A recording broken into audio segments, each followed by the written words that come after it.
अमीर को न्याय और दबंग को न्याय घर पर आकर मिल जाता है, वहीं गरीब को न्याय पाने के लिए दर दर भटकने के लिए मजबूर होना पड़ता है। ये न्याय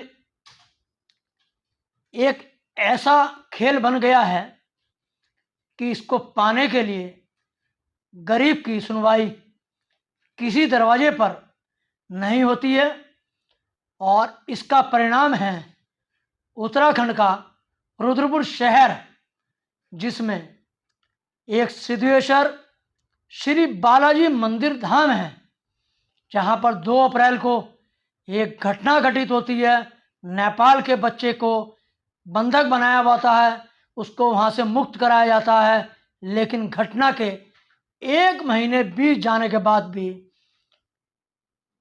बंधक बालक को रुद्रपुर की पुलिस न्याय देने में असफल रही है।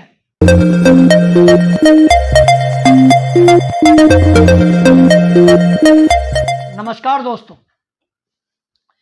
बात होगी आज गरीबों के न्याय की और अमीरों के न्याय की। गरीबों को न्याय पाने के लिए दर दर भटकना पड़ता है, मक्की जो दबंग व्यक्ति है, जो साधन संपन्न है, जो सत्ता के नज़दीक है या पावरफुल लोगों के नज़दीक है, उसको न्याय जल्दी मिल जाता है। कह दिया जाए तो न्याय छीन लेता है। 2 अप्रैल को उत्तराखंड के रुद्रपुर शहर में सिद्धेश्वर बालाजी मंदिर धाम में एक नेपाल से लाए गए बच्चे को बंधक बनाया हुआ था और जिसको पुलिस की टीम, बच्चों की एक टीम, बाल विकास संस्था की टीम संयुक्त रूप से मुक्त कराया था। बच्चे के 5 घंटे तक बयान हुए, बच्चे से 5 घंटे तक पुलिस से लेकर बाल संरक्षण आयोग के सदस्यों ने बातचीत की और उस बातचीत के बाद रुद्रपुर पुलिस को सिद्धेश्वर बालाजी मंदिर धाम के महंत जो हैं रमेश वशिष्ठ और उनके पुत्र के खिलाफ मुकदमा दर्ज करने का आदेश दिया जाता है। ये आदेश होने के बाद रुद्रपुर पुलिस मुकदमा तो दर्ज कर लेती है, क्योंकि ये न्यायिक प्रक्रिया के तहत मुकदमा दर्ज करने का आदेश हुआ था, लेकिन उसकी जांच अभी तक सीसीटीवी फुटेज तक टिकी हुई है। पुलिस की जरूरत किसे है? रिच और पावरफुल को तो ऐसे ही इस देश में जस्टिस मिल जाता है। जो रिच है, जो पावरफुल है, जिसकी पावरफुल लोगों तक पहुंच है, सारे सिस्टम को वही अपने फेवर में तोड़ मरोड़ लेते हैं। किंतु पुलिस का काम क्या है? पुलिस का काम है विक्टिम का साथ देना, कानून के अनुसार काम करना। नहीं तो सारी दुनिया से जस्टिस गायब भी हो जाएगा, फिर आईपीसी सीआरपीसी की वैल्यू क्या रहेगी? तो कृपया करके आप सभी लोग क्योंकि अब सारे के सारे रेप केसेस को महिला ऑफिसर ने ही इन्वेस्टिगेट करना है। यद्यपि मैं देख रहा हूँ एसओपी में जो सीरियस केसेस हैं, एडीजी एलओ साहब आप ये शुरुआत कराइए, एसएसपी को भी अगली मीटिंग में रखवाइए पॉइंट। उसमें टीम बनाई जा सकती है और टीम में सारी टीम महिला की होना जरूरी नहीं है, एक महिला अधिकारी होना जरूरी है, मैंडेटरी जो। महंत रमेश वशिष्ठ की पुरानी कथाएं हैं, एक पुरानी जन्म कुंडली है और वो जन्म कुंडली महंत बनने तक की पिछले वीडियो में बता भी चुका हूँ।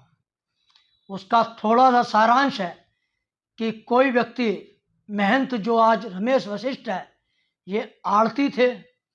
आरती के साथ साथ बालाजी के दरबार में जाते थे, राजेंद्र अग्रवाल जी के, फिर उनके दरबार के मुख्य सदस्य बने और धन और वैभव का लालच देखकर शंभू महंत बन गए।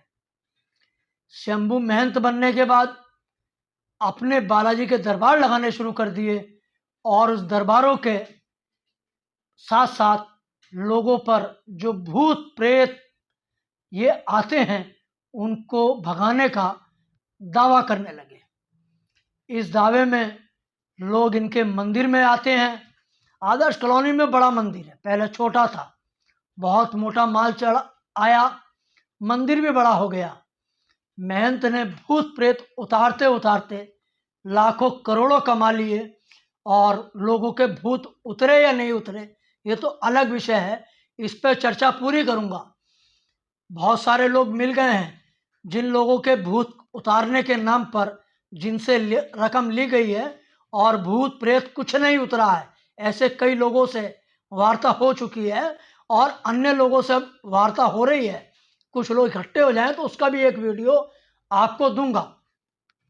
फिर कुछ पन्ने पलटते हैं महंत जी के, रमेश वशिष्ठ के।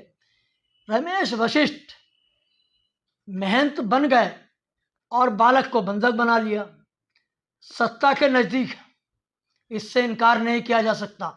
सत्ता इसका मतलब है कि जो भी रुद्रपुर का विधायक होगा या रुद्रपुर का उधम सिंह नगर का जो भी पावरफुल नेता होगा, महंत जी उनको अपना आशीर्वाद देने जरूर जाते हैं, अपने यहाँ जरूर बुलाते हैं, उनका जरूर सम्मान करते हैं और अपने राजनीतिक संबंध बना लेते हैं।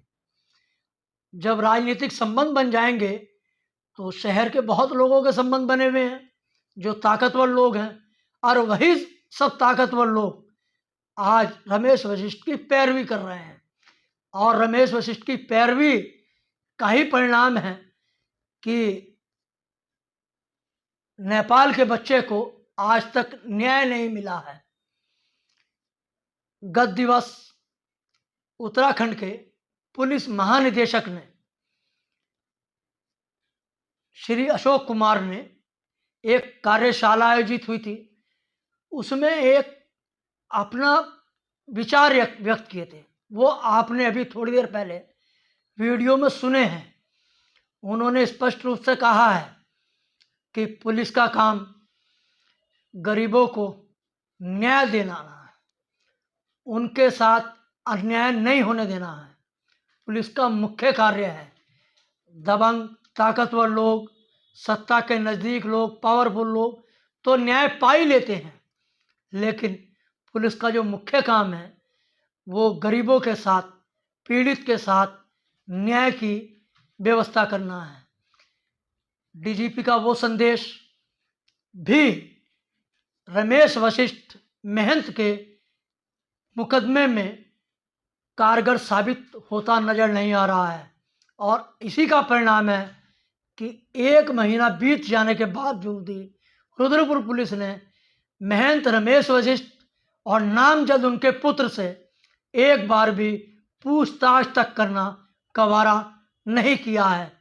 और सवाल उठता है, क्या गरीब नेपाल के जो दूसरे देश का बच्चा बंधक था उसको न्याय मिल पाएगा, या वो गरीबी के कारण न्याय पाने के लिए दर दर की ठोकरें ही खाता रहेगा? यही सबसे बड़ा एक सवाल बना हुआ है। और इस सवाल का जवाब रुद्रपुर पुलिस या उधम सिंह नगर का पुलिस के अधिकारी केवल जांच होने की बात कहकर टाल रहे हैं। बहुत बहुत धन्यवाद।